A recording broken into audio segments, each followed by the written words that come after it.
Hebreos 8 es nuestra predicación 33 de nuestra serie expositiva consecutiva.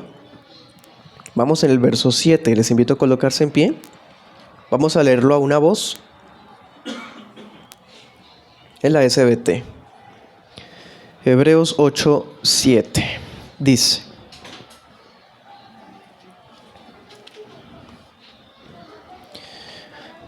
porque si aquel primer pacto hubiera sido sin falta, nunca se habría procurado lugar para un segundo. Porque reprendiéndolos dice: he aquí vienen días, dice el Señor, en que estableceré con la casa de Israel y con la casa de Judá un nuevo pacto.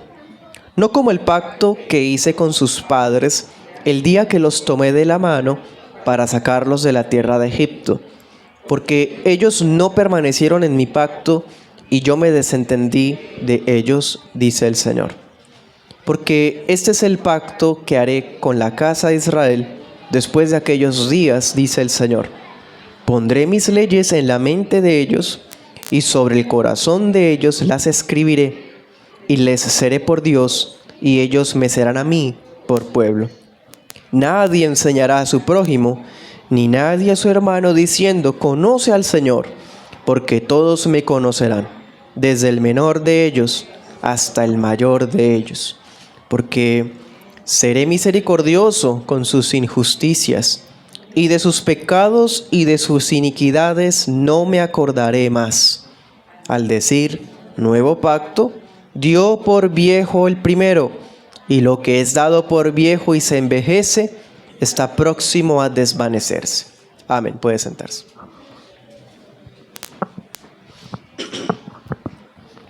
Titulamos esa enseñanza La defectibilidad del antiguo pacto. Defectibilidad de defectos del antiguo pacto.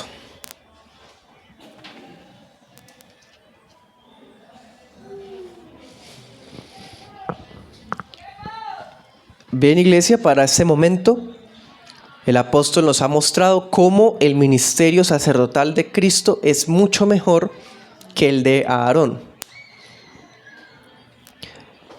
En la última parte que vimos, en el versículo 6 dice: pero él ha alcanzado un ministerio mucho mejor, un ministerio hablando del sacerdocio, por cuanto es mediador de un mejor pacto, el cual ha sido establecido sobre mejores promesas. O sea, lo que vamos a ver esta mañana es el desarrollo de esa parte del versículo que dice que es un mejor pacto. Nos va a explicar por qué es mejor y nos va a contar cuáles son esas mejores promesas. ¿Sí? Ya nos mostró que Cristo es un ministro mejor que Aarón, y ahora nos va a decir por qué este pacto es mejor que el de Aarón. ¿Y cuáles son esas mejores promesas? Bueno, él nos va a dar una breve explicación bíblica y lógica de por qué el pacto sobre el cual Cristo es mediador también es mejor que el anterior pacto. Nos va a mostrar, por un lado, cuál es la falencia principal del Antiguo Testamento, y de otro lado nos va a mostrar las implicaciones de la llegada del segundo pacto. Así estaremos estudiando esta mañana. Primer punto, la falencia del Antiguo Testamento. Y el segundo punto, la llegada del segundo testamento. ¿Listos? Comencemos. Primer punto, la falencia del Antiguo Testamento. Leamos versículo 7. Dice: porque si aquel primer pacto hubiera sido sin falta, nunca se habría procurado lugar para un segundo. Tiene sentido, ¿cierto? Bastante sencillo. Dice porque. Ese porque es un conector. Unifica esto que estamos hablando con lo precedente. Eso significa que aquí el apóstol está desarrollando la declaración de que Jesús, el pacto de Jesús, está fundado sobre mejores promesas en comparación con el pacto mosaico. Alguien muy superficial puede decir: pero ¿cuáles mejores promesas? A ellos se les dio tierra prometida, se les dio multiplicación en sus hijos, se les dio un reino. ¿Nosotros qué? Hermano, una visión tan superficial, tan vana, solamente llegaría a cuestionar eso. El pacto de Cristo es muchísimo mejor, tiene mejores promesas, mejores bendiciones que el pacto mosaico. ¿Cuáles son esas promesas? Bueno, antes de entrar en materia, el autor nos quiere dejar claro que esto no es un asunto de opiniones. Eso no es un asunto de meras preferencias, como decir es que usted se volvió cristiano, pero yo sigo siendo judío. De todas formas, lo judío vino de Dios, entonces no hay ningún problema. No, hermano, eso no es un asunto de opiniones. De hecho, Dios mismo fue el que predijo un nuevo pacto. Fue Dios mismo el que estableció que ese nuevo pacto iba a ser superior que el primer pacto. Y es más, lo que él va a estar citando se encuentra en Jeremías 31. Si quiere, leámoslo allá también. Jeremías 31, vamos para allá. 31. Y pensemos algo. Cuando el profeta dice esto que vamos a leer, todavía estaba en vigor el antiguo pacto. Y aún así dice esto: he aquí que vienen días, dice Jehová, en los cuales haré un nuevo pacto con la casa de Jacob y con la casa de Judá. Estando el pacto en vigor, en vigencia, el antiguo, estando ese en vivo, dice que iba a ser otro. Dice el 32, no como el pacto que hice con sus padres el día que los tomé de la mano para sacarlos de la tierra de Egipto. Cuando alguien dice no es como ese, no es como el anterior, ¿qué da a entender? ¿Qué va a ser mejor? Luego, ¿qué dice? Porque ellos invalidaron mi pacto. ¿Ellos quiénes? La casa de Jacob, la casa de Judá. Aunque fui yo un marido para ellos, dice Jehová. 33. Porque este es el pacto que haré con la casa de Israel después de aquellos días, dice Jehová. Pondré mi ley en su interior y sobre el corazón de ellos la escribiré. Y les seré por Dios y ellos me serán a mí por pueblo. Nadie enseñará a su prójimo, nadie a su hermano diciendo, conoce a Jehová, porque todos ellos me conocerán, desde el menor de ellos hasta el mayor de ellos, dice Jehová, porque perdonaré la iniquidad de ellos y de su pecado no me acordaré más. Lo mismo que leímos en Hebreos 8, hay una pequeña variación cuando habla de que fui un marido para ellos, pero eso es un tema de que el autor está citando la Septuaginta. Pero es prácticamente la misma esencia, el mismo contenido. Básicamente, hermano, el Antiguo Testamento, el Antiguo Pacto estaba en vigencia cuando Dios procuró lugar para un segundo pacto. O sea, Él está diciendo que era necesario establecer un mejor pacto. Y no fue idea del cristianismo, fue idea de Dios mismo. Sí, a través del profeta Jeremías, volvamos a Hebreos, ¿qué dice el texto? Hebreos 8:8 dice, reprendiéndolos. El Señor reprendió, dice la Reina Valera 2020, al reprochar al pueblo sus defectos. Dice otra versión, hallando falta en ellos. El Señor los reprendió ¿a quiénes? A la iglesia del antiguo pacto. Y reprendiéndolos, prometió que vendrían días en que establecería un nuevo pacto con esa iglesia. Un nuevo pacto. Consumaré, concertaré, concluiré un nuevo pacto con esa iglesia. Algo muy interesante, eso se los quiero contar en paréntesis. Es importante que lo tenga presente debido pues a las sectas judaizantes que hay.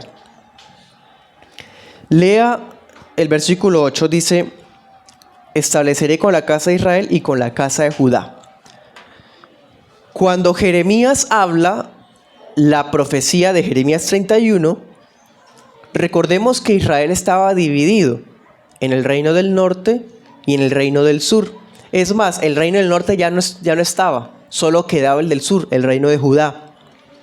Por eso el profeta inicia mencionando las dos casas, casa de Israel, casa de Judá. Pero note este detalle que está en Jeremías 31 también. Mire el versículo 10. Este es el pacto que haré con la casa de Israel. Ahorita dijo que con las dos casas. Ahora dice que con una. ¿Qué quiere decir? ¿Que ya Judá no está en el pacto? No, lo que quiere decir es que el nuevo pacto, que en el nuevo pacto ya no iba a haber esas dos casas, ni el norte ni el sur. Es decir, las dos casas se iban a juntar, se iban a unir otra vez para formar la casa de Israel, como era desde el principio. ¿Sí?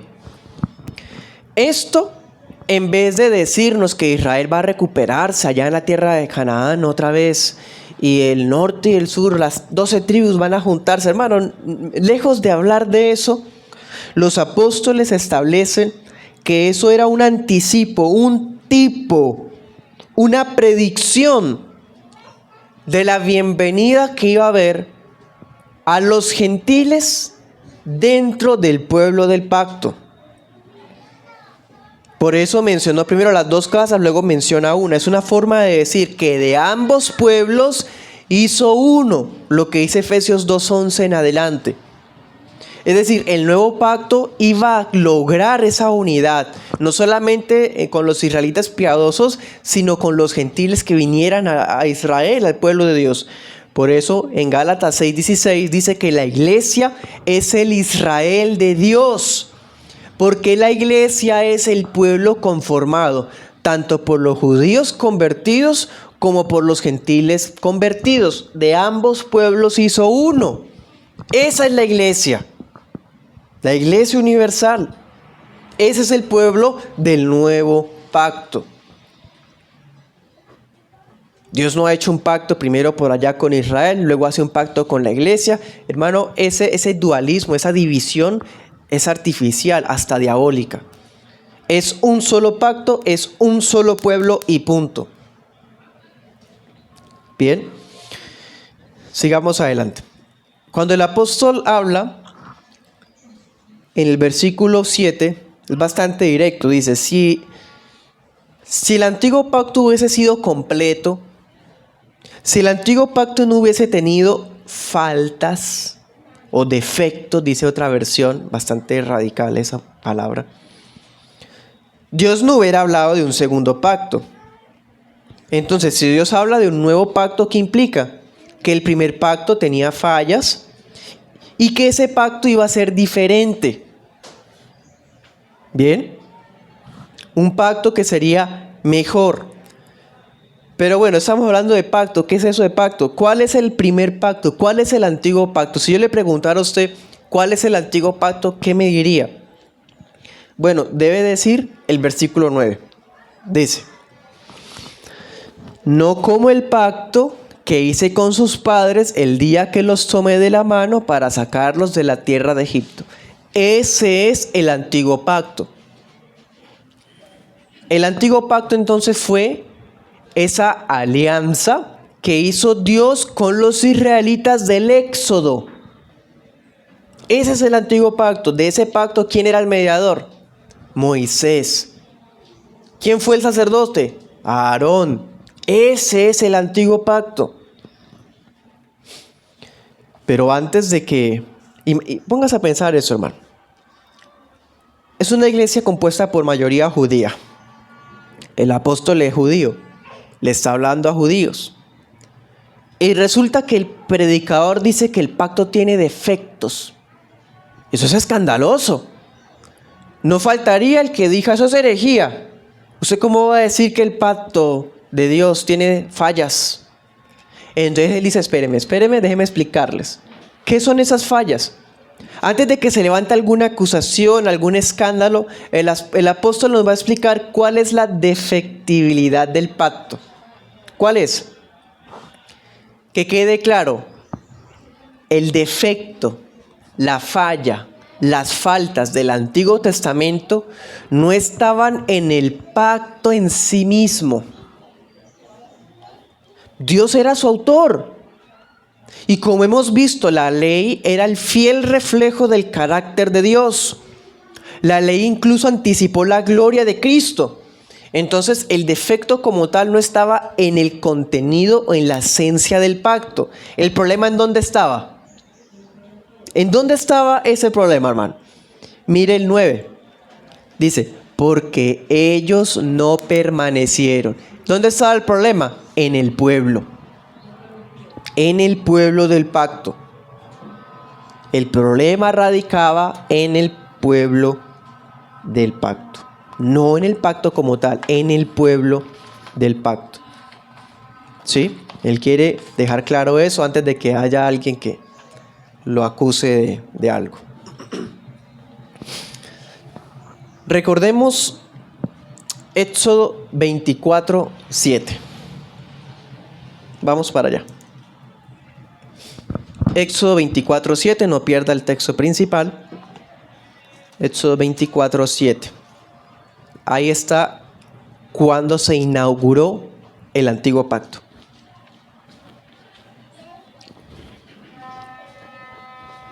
Dice, Moisés tomó el libro del pacto y lo leyó a oídos del pueblo, el cual dijo, todas las cosas que Jehová ha dicho, haremos y obedeceremos.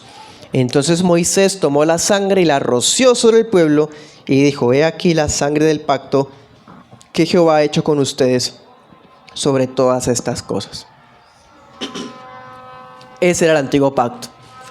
Lo que Dios dijo en el monte Sinaí, las tablas que él bajó, el código civil y penal que él luego escribió en el libro. Bueno, todo eso es el pacto. Eso lo untó con la sangre, los toros, machos, cabríos, corderos, y también untó al pueblo con esa sangre y les dijo, parafraseándoles, a partir de hoy, entonces quedamos comprometidos en este pacto con Dios. ¿Y qué dijo la gente? Amén. Nos comprometemos. Vamos a obedecer a nuestro Dios. Así empezó el antiguo pacto. El Señor redimió a los israelitas de Egipto, los hizo su pueblo. Sin embargo, ellos fueron incapaces de guardar el pacto, a pesar de que se comprometieron solemnemente a guardarlo. Anote esos textos. Éxodo 19:5 y Deuteronomio 5:2. Y otras veces más, el pueblo se comprometió a obedecer. Moisés comprometió al pueblo a obedecer. Y siempre fue solemnemente, congregados. Entonces, ¿qué tenemos? Un pueblo que estaba bajo el pacto, pero es un pueblo incapaz de guardar el pacto. Es más, mire Jueces 2:10. ¿Qué dice Jueces 2:10? Que inclusive distintos episodios bíblicos nos muestran al pueblo renovando el compromiso. El pueblo diciendo, bueno, en Jueces 2:10 tenemos incluso que hubo generaciones enteras que aunque nacieron bajo el pacto, no conocían al Señor. En el Antiguo Testamento pasaba eso. La gente tenía sus hijos y los niños nacían bajo el pacto, incluso se circuncidaban.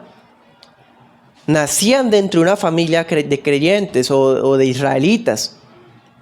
Los niños eran parte del pacto. Y aunque nacían bajo el pacto, no conocían al Señor. Y de esa forma usted puede ver Jueces, Reyes, Crónicas, un pueblo que estaba bajo el pacto, pero que no conocía a Dios. Y entonces, ¿qué pasaba? Pues se desviaba tras otros dioses, tras otras costumbres, porque no conocían al Señor. Luego vemos en otros episodios el pueblo renovando el compromiso. Por ejemplo, Josué 24:25. Josué les dice, ustedes no van a ser capaces de guardar el pacto. Y el pueblo dijo, sí, nosotros vamos a ser capaces, Dios fue el que nos liberó, seremos fieles a Él. Es más, eso que leímos en Jueces son los hijos de ellos que se comprometieron. Segunda de Reyes 11, vemos a un sacerdote comprometiendo al pueblo a que guarde el pacto y la gente se compromete. en fiesta, en lágrimas, en alegría, de corazón, pero no les dura. Segunda de Reyes 23, bajo el reino de Josías. Josías hace un pacto con el pueblo y ellos se comprometen a seguir al Señor. ¿Y qué pasa después de que muere Josías? Cae Jerusalén. Segunda de Crónicas 29, Ezequías también tratando de comprometerlos. Jeremías 34, Esdras 10, el pueblo se compromete y echan incluso a las mujeres gentiles con las que se habían mezclado. En fin, el pueblo se compromete muchas veces a obedecer el pacto, pero siempre era en vano, no les duraba.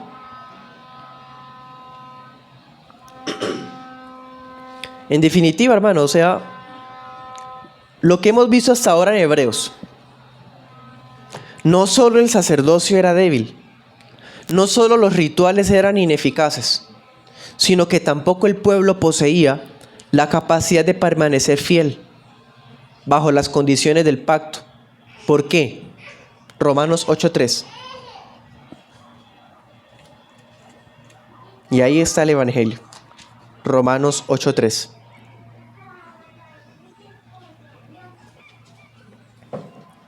Dice, lo que era imposible para la ley, por cuanto era débil por la carne, Dios, enviando a su Hijo en semejanza de carne de pecado y a causa del pecado, condenó al pecado en la carne.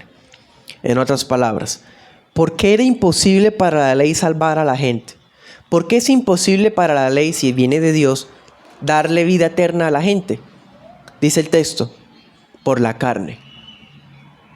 Por la carne, así como lo oye. En otras palabras, debido a la debilidad de naturaleza del ser humano. Es decir, el problema no estaba en el pacto en sí mismo. El problema estaba en el pueblo del pacto. Era un pueblo débil por naturaleza, pecador por naturaleza.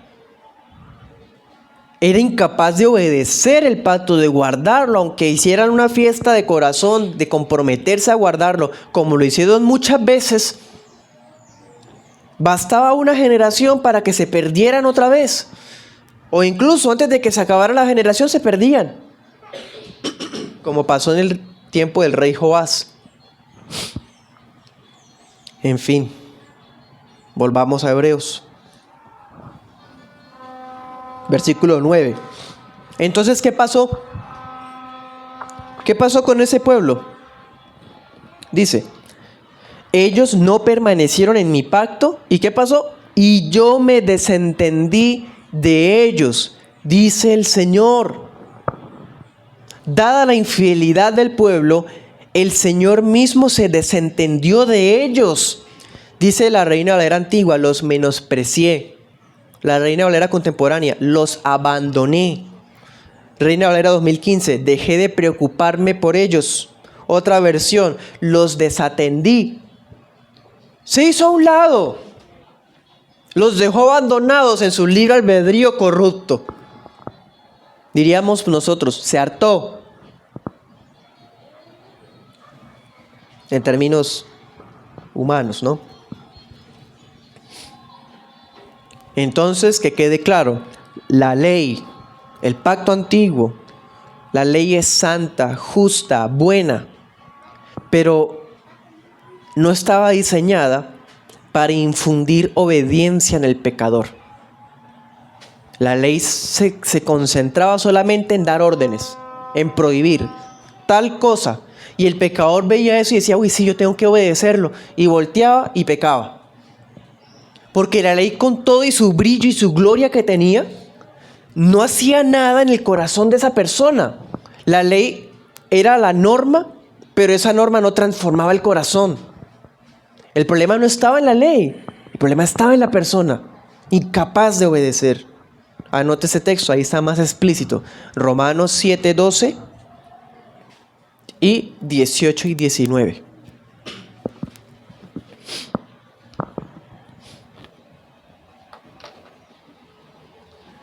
Volvamos a Hebreos. Por eso dice, no como el pacto que hice con sus padres. Es decir, el nuevo pacto tenía que ser diferente en ese sentido. El nuevo pacto no sería como el anterior. Dios solucionaría esa falencia. ¿Cómo lo iba a hacer? Versículo 10. Porque ese es el pacto que haré con la casa de Israel después de aquellos días, dice el Señor.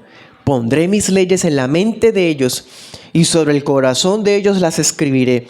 Y les seré por Dios y ellos me serán a mí por pueblo. Dios iba a solucionar el problema. ¿Cómo? Infundiendo la ley suya en el interior de cada miembro del pacto. En el antiguo pacto, nacía la gente en el pacto y no conocía al Señor y la ley no estaba en el corazón. En el nuevo pacto, los que son miembros del nuevo pacto conocen al Señor y la ley del Señor está en su corazón. Por eso es un mejor pacto.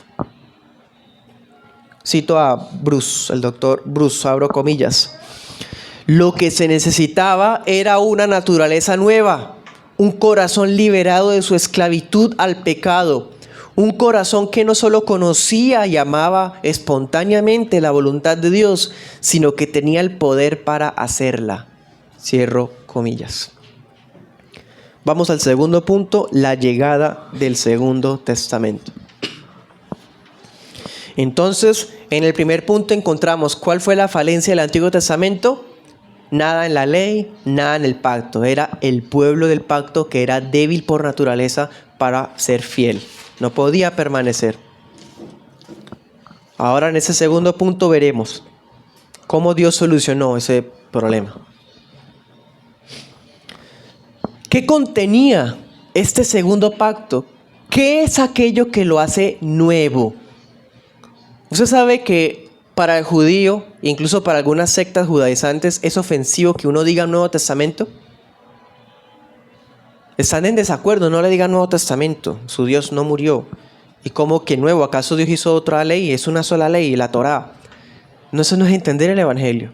Sí es nuevo, Dios mismo lo dijo, que es nuevo.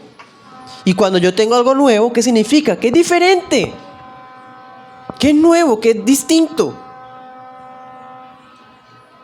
Es decir, el segundo pacto, el Nuevo Testamento, va a tener el mismo contenido, en principio la misma esencia, pero va a tener algo que lo hace distinto. El nuevo pacto que el Señor haría con su pueblo iba a conservar el aspecto moral, como hemos visto, el aspecto moral, pero sería diferente en el sentido de que Dios pondría sus leyes en la mente de los miembros del pueblo.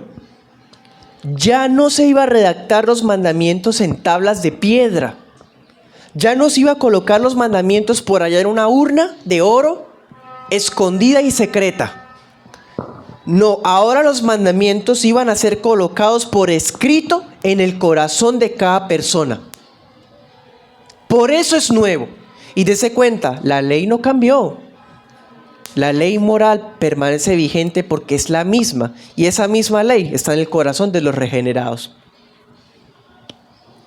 Qué triste es que haya evangélicos que digan, no, es que ya no estamos bajo la ley y la ley ya no nos aplica. ¿Cómo puede ser eso posible si el nuevo pacto es precisamente que Dios escribió la ley en el corazón?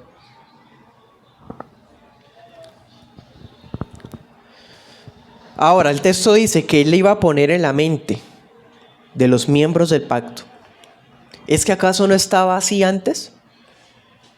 En el Antiguo Testamento encontramos múltiples referencias a repetir, ¿se acuerdan? Y se las repetirás a tus hijos. Deuteronomio 6. Encontramos varias referencias a memorizar. En mi corazón he guardado tus dichos para no pecar contra ti. Salmo 119. O sea, en el Antiguo Testamento ya se había hablado de repetir, de memorizar, ¿sí? De usar la mente para acordarse. Pero es que el problema no era de retentiva.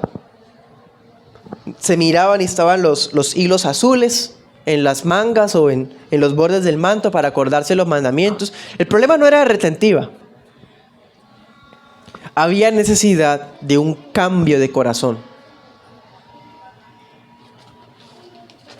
Por eso el nuevo pacto sí logró el ideal de toda comunión con Dios. ¿Cuál es el ideal de la comunión con Dios en toda la historia de la redención desde Génesis hasta Apocalipsis?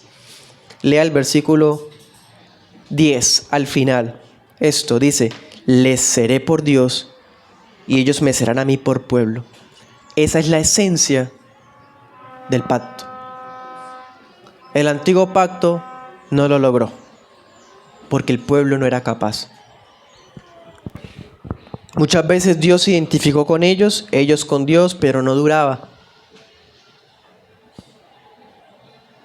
Pero el nuevo pacto sí es capaz de cumplir el ideal, que Él fuera el Dios de ellos y ellos su pueblo. ¿Cómo entonces se escribe en el corazón? Diría Nicodemo, ¿cómo uno puede nacer de nuevo siendo ya viejo? ¿Cómo puede uno hacer una cirugía cardiovascular y escribir o imprimir la ley en un corazón? Lea 2 Corintios 3. No pierda el texto. 2 Corintios 3.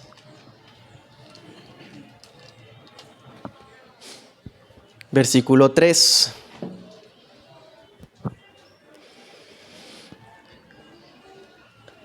Dice el apóstol hablándole a la iglesia: es manifiesto que ustedes son carta de Cristo, ministrada por nosotros, escrita no con tinta, sino con el Espíritu del Dios vivo, no en tablas de piedra, sino en tablas de carne del corazón. ¿Cómo se hace eso? Por medio de la predicación del Evangelio. Cuando se predica el Evangelio, Cristo toma un lapicero, hermano, y con la tinta de Espíritu Santo escribe en el corazón de los que oyen con fe la ley. Usando términos modernos, ¿no? Mira el versículo 6. Quien asimismo nos hizo ministros suficientes de un nuevo pacto, no de la letra, sino del Espíritu, porque la letra mata, pero el Espíritu vivifica. La letra mata se refiere ¿a qué? A que la ley dejada en tablas de piedra mataba porque nadie podía cumplirla. Pero la ley escrita en el corazón vivifica porque ahora sí puedo cumplirla. ¿Sí? Eso es lo que significa. No como algunos que promueven la ignorancia. Dicen: no estudie teología, no lea mucho la Biblia porque la letra mata. Qué ridiculez, hermano. Eso es un engaño del diablo, literalmente. Porque la idea es que se escriba en el corazón. Pero ¿cómo la escribe en el corazón si usted dice que no hay que estudiarla? En fin. Entonces, ¿quién escribe la ley en el corazón? Cristo, por medio del Espíritu Santo, escribe la ley en el corazón de los suyos. Porque hay creyentes que viven una vida cristiana secularizada, mundanalizada, falsa, hipócrita. Seguramente su corazón no ha sido regenerado. La ley no está escrita en su corazón, por lo tanto, no son miembros del nuevo pacto. Ninguno de los miembros del nuevo pacto, es más, sigue diciendo, vamos a Hebreos, hay más características. Mira el verso 11. Dice: nadie enseñará a su prójimo, nadie a su hermano, diciendo: conoce al Señor, porque todos me conocerán, desde el menor de ellos hasta el mayor de ellos. ¿Qué otro detalle tiene que es nuevo? Este nuevo pacto, bueno, que iba a ser escrita la ley en el corazón. ¿Y qué más? Que todos los miembros del pacto conocen al Señor. Lo conocen de manera personal, salvadora, íntima. Ya no va a ser necesidad de que un hermano o un prójimo tuviese que darle como la ley para que la conozca. Y bueno, eso es lo que hacía el profeta en el Antiguo Testamento. Eso es lo que hacía el sacerdote en el Antiguo Testamento. Le enseñaban a la gente para que conocieran al Señor, porque nacían en una cuna judía, con el Dios judío, bajo el pacto judío, y no conocían al Señor. Entonces, ¿qué había necesidad? Que el profeta, que el sacerdote les predicara, les enseñara. Pero ahora, bajo el nuevo pacto, eso no ocurre, porque todo aquel que está dentro del nuevo pacto ya conoce al Señor personalmente. De lo contrario, no estaría siendo parte del nuevo pacto.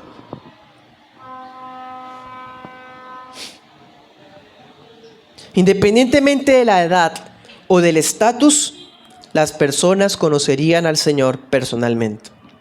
Voy a abrirles otro paréntesis.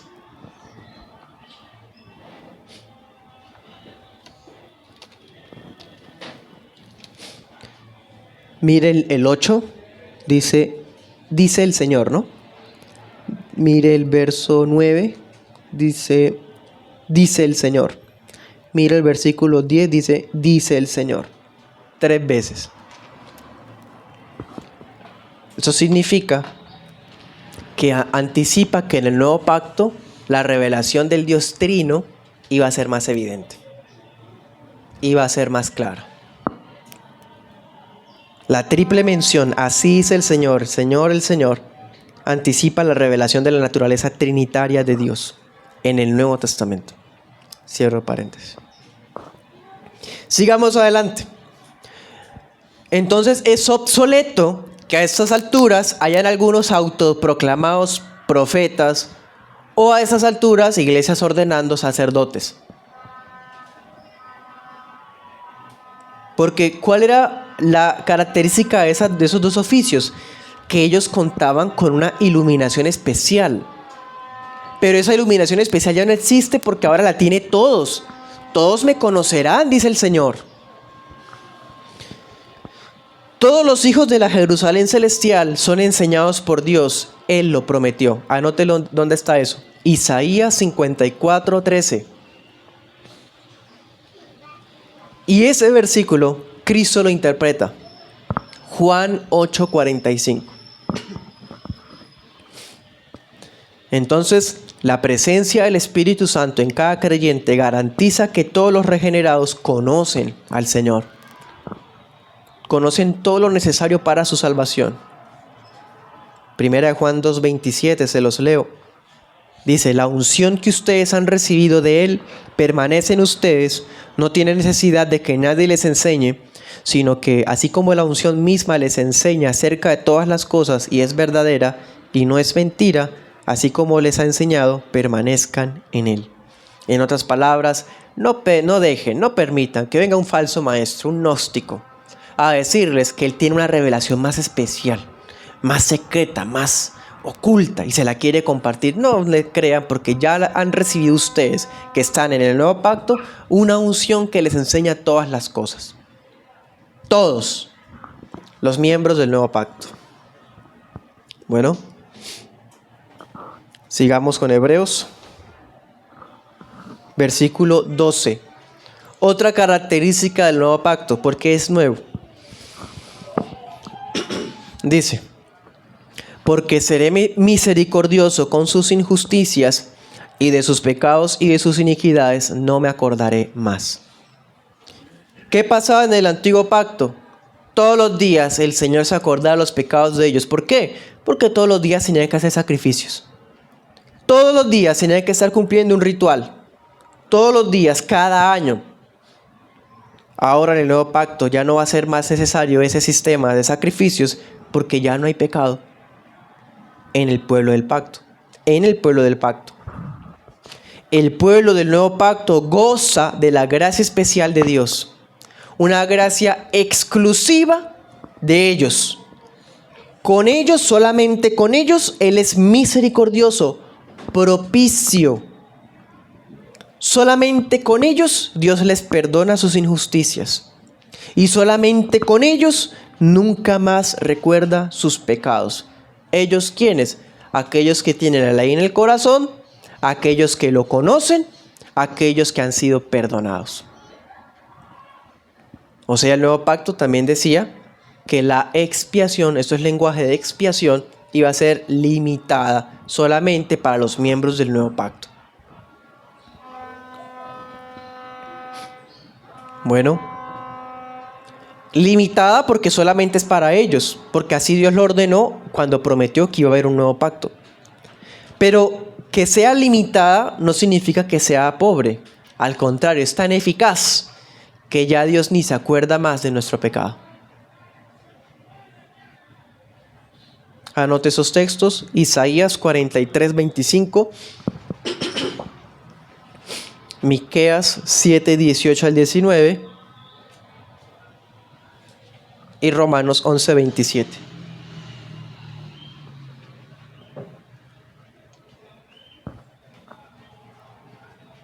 Solo los hombres y las mujeres que han sido regenerados por el Espíritu Santo, por la fe en el Señor Jesús, solamente ellos son los miembros del nuevo pacto. Solamente ellos, aquellos en quienes la ley obra activamente en sus conciencias. Solamente aquellos que tienen un conocimiento salvador de su Dios. Solamente aquellos que han sido redimidos por la sangre de Cristo. Ellos son los miembros del nuevo pacto. Ya no es de que yo soy de la casa de Jacob, de la casa de Judá. No es que yo soy cristiano desde la cuna, que mi tradición católica, yo nací así. Nada que ver. Usted conoce al Señor, tiene la ley del Señor en su corazón. Ha sido perdonado por la sangre del Cordero. Solamente ellos son los miembros del nuevo pacto. Solamente ellos son la iglesia de Cristo. Sigamos adelante. Versículo 13.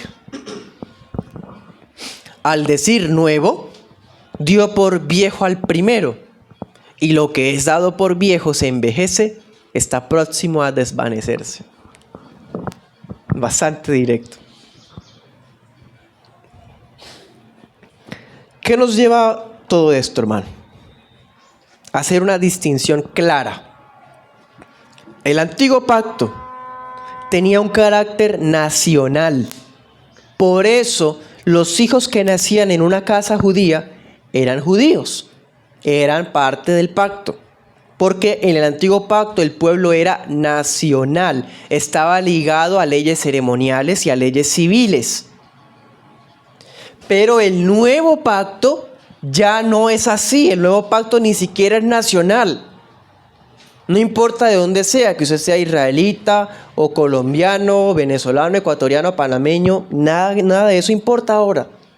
El nuevo pacto tiene un carácter universal en el sentido de que lo conforman gente de toda tribu y nación. Y a la vez es un pacto personal. Porque acá hay un enfoque individual, ¿o no? ¿En dónde fue escrita la ley? En el corazón. ¿En el corazón de qué? De Girón. ¿En el corazón de qué? De la iglesia de Girón. No, en el corazón de todos. Es individual.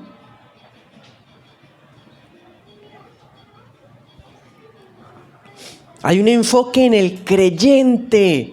Por eso el nuevo pacto es por la fe. Por eso nuestros niños, aunque son hijos de creyentes, no son parte del pacto. Están expuestos a las verdades del Evangelio constantemente, pero ellos necesitan que el Espíritu obre en ellos para que la ley sea escrita en su corazón, para que ellos crean en el Señor Jesús. Porque es diferente el pacto anterior que era nacional. Los hijos sí nacían bajo el pacto. Ahora los hijos no nacen bajo el pacto. Eso es mezclar las cosas. En el nuevo pacto, los únicos que son miembros del pacto son los que creen en el Señor Jesús.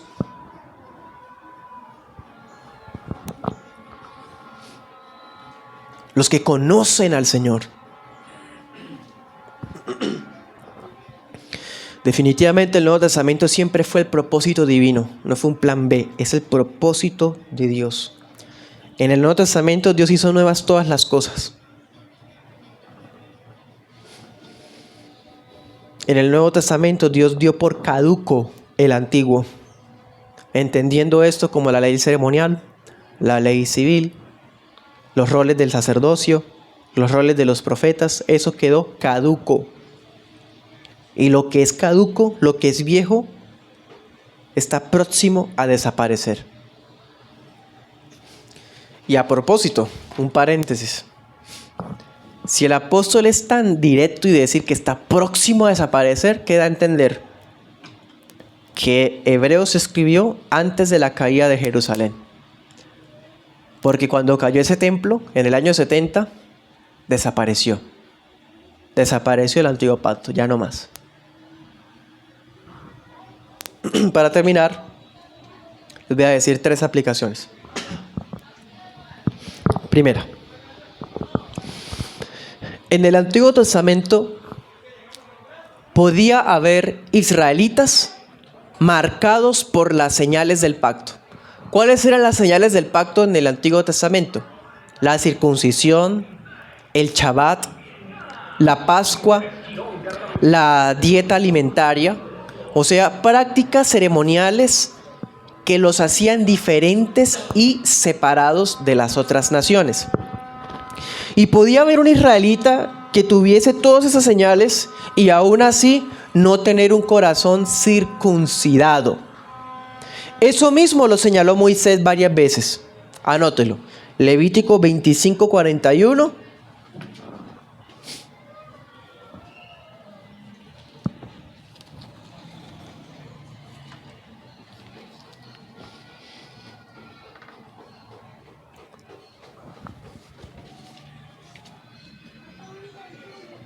Deuteronomio 36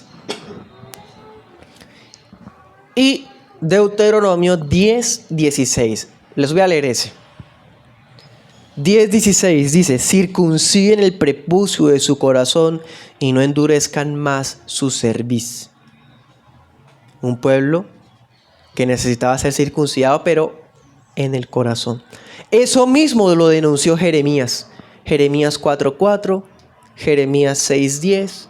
Un pueblo con todas las marcas del pacto, pero que no conocía al Señor, que su corazón era incircunciso. Por eso el antiguo pacto era quebrantable. Por eso el antiguo pacto era condicional. Porque básicamente, hermano, en resumen de todo, el Antiguo Testamento se sostenía sobre la base del esfuerzo de los creyentes, como una especie de pacto de obras. Si la persona desobedecía, caía en maldición. Si obedecía, era bendecido.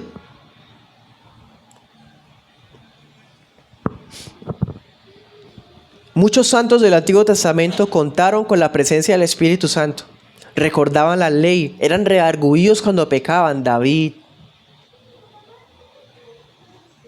otros reyes como Josías, cuando escucha Deuteronomio, se rasga los vestidos y se duele. Algunos profetas también. En fin. Pero no todos los israelitas contaban con esa gracia. Segunda aplicación.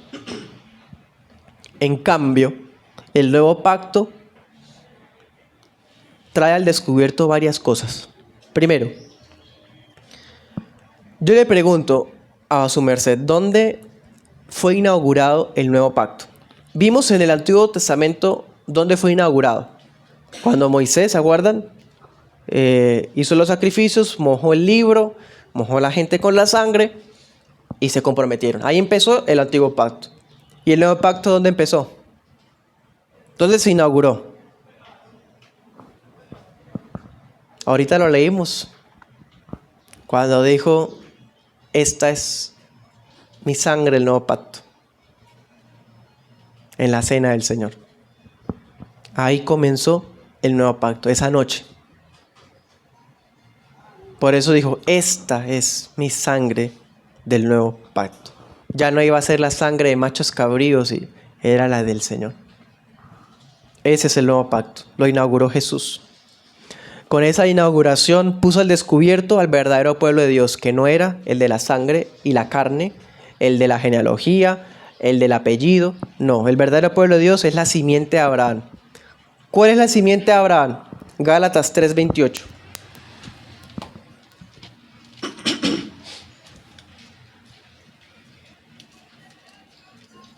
Gálatas 3:28 dice: no hay judío ni griego, no hay siervo ni libre, no hay varón ni mujer, porque todos ustedes son uno en Cristo Jesús, y si ustedes son de Cristo, ciertamente descendencia de Abraham, son herederos conforme a la promesa. Entonces, este nuevo pacto está fundado sobre un mejor mediador y sobre mejores promesas. Ay, están atacando a Israel, se están metiendo con el pueblo de Dios. El verdadero pueblo de Dios es este. la descendencia de Abraham. ¿Quiénes? Los que son de Cristo. Los que tienen la fe en el Señor Jesús. Ellos son los herederos por medio de la fe, la iglesia. Ese es el verdadero pueblo del nuevo pacto. Sus promesas son mejores que las anteriores por una razón. Ahorita, ¿qué decía? Que el Antiguo Testamento se sostenía sobre el esfuerzo de la gente. Pero el Nuevo Testamento se sostiene sobre la gracia. Por eso es el Evangelio de la gracia. Sobre lo que Dios hace por nosotros. Lea Hebreos 8. Así, entre líneas, rápidamente, lo que estuvimos leyendo esta mañana. Dese cuenta, desde el versículo 8, dice, estableceré con la casa. Luego dice en el versículo 10, pondré mis leyes, les seré por Dios. Versículo 11, todos me conocerán. Versículo 12, seré misericordioso, no me acordaré más de sus iniquidades. Aquí en el nuevo pacto, el meollo del asunto no es lo que uno hace, sino lo que Dios hace. ¿Se da cuenta?